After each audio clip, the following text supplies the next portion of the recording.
Assalamualaikum warahmatullahi wabarakatuh. Apa kabar anak-anak ibu yang salih dan salihah semua? Semoga Allah senantiasa memberikan keberkahan kepada kita semua. Baik, seperti biasanya, sebelum kita memulai pelajaran, mari kita baca doa bersama-sama. Ayo semua angkat tangan, kita baca doa sebelum belajar. A'udzu billahi minasyaitonir rajim. Bismillahirrahmanirrahim. Rabbi zidni ilman warzuqni fahman. Amin. Baik, pada kesempatan kali ini kita akan belajar tentang pendidikan agama Islam dengan materi pokoknya adalah ketika bumi berhenti berputar dan submaterinya hari kiamat. Nah, dalam pembelajaran ada beberapa tujuan yang harus dicapai. Apa itu tujuan yang harus dicapai? Yang pertama, anak ibu harus bisa menyadari adanya hari akhir sebagai implementasi dari adanya rukun iman. Yang kedua, memiliki perilaku yang mencerminkan iman kepada hari akhir. Tujuan selanjutnya adalah menjelaskan makna hari akhir. Kemudian menjelaskan macam-macam hari akhir. Selanjutnya mengidentifikasikan tanda-tanda hari akhir. Kemudian menganalisis hikmah mempercayai hari akhir. Yang terakhir mencontohkan hikmah beriman kepada hari akhir yang dapat membentuk perilaku akhlak mulia. Nah, itu beberapa tujuan yang harus kita capai setelah pembelajaran materi hari ini. Anak-anak semua, pernahkah kalian mendengar kata-kata kiamat? Tentu kata tersebut tidak asing lagi bagi kita umat Islam. Nah, kiamat termasuk juga salah satu rukun iman. Ada yang tahu termasuk rukun iman yang keberapa? Ya, benar. Rukun iman yang kelima, yaitu percaya akan adanya hari kiamat. Lalu, apa itu hari kiamat? Hari kiamat adalah peristiwa hancurnya alam semesta beserta isinya.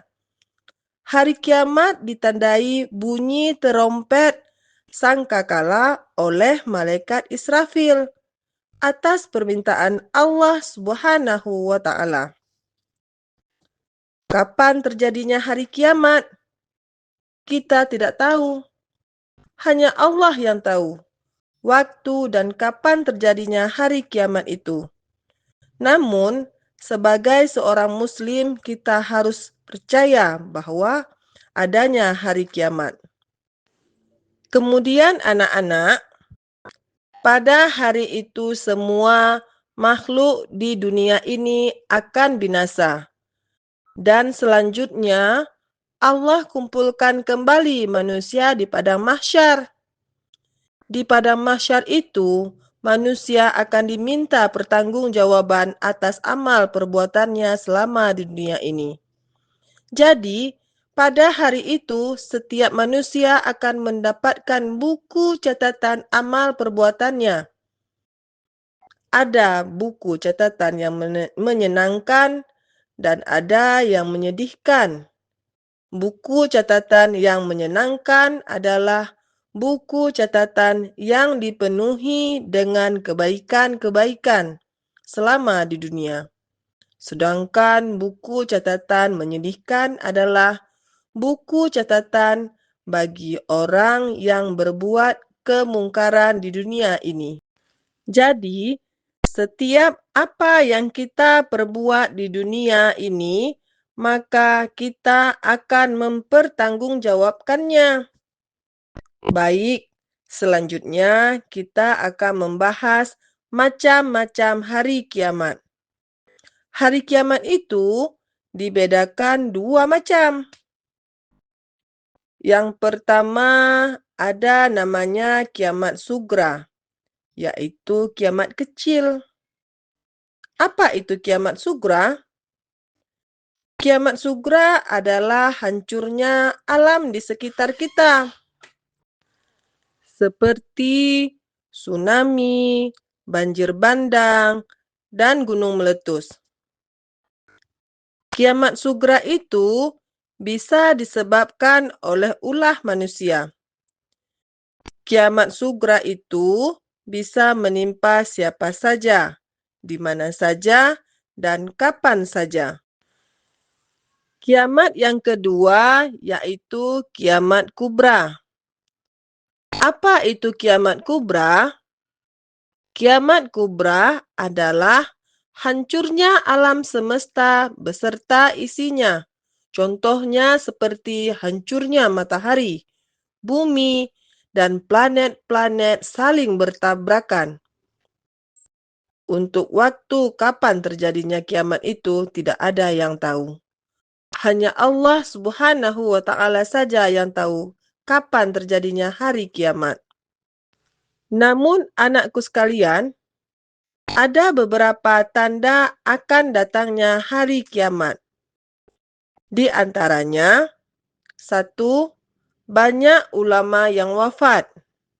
Yang kedua, ilmu agama tidak penting lagi. Yang ketiga, maksiat makin terang-terangan. Yang keempat, banyak laki-laki menyerupai perilaku perempuan, atau sebaliknya, banyak perempuan menyerupai perilaku laki-laki. Yang kelima, banyak peperangan dan kerusuhan.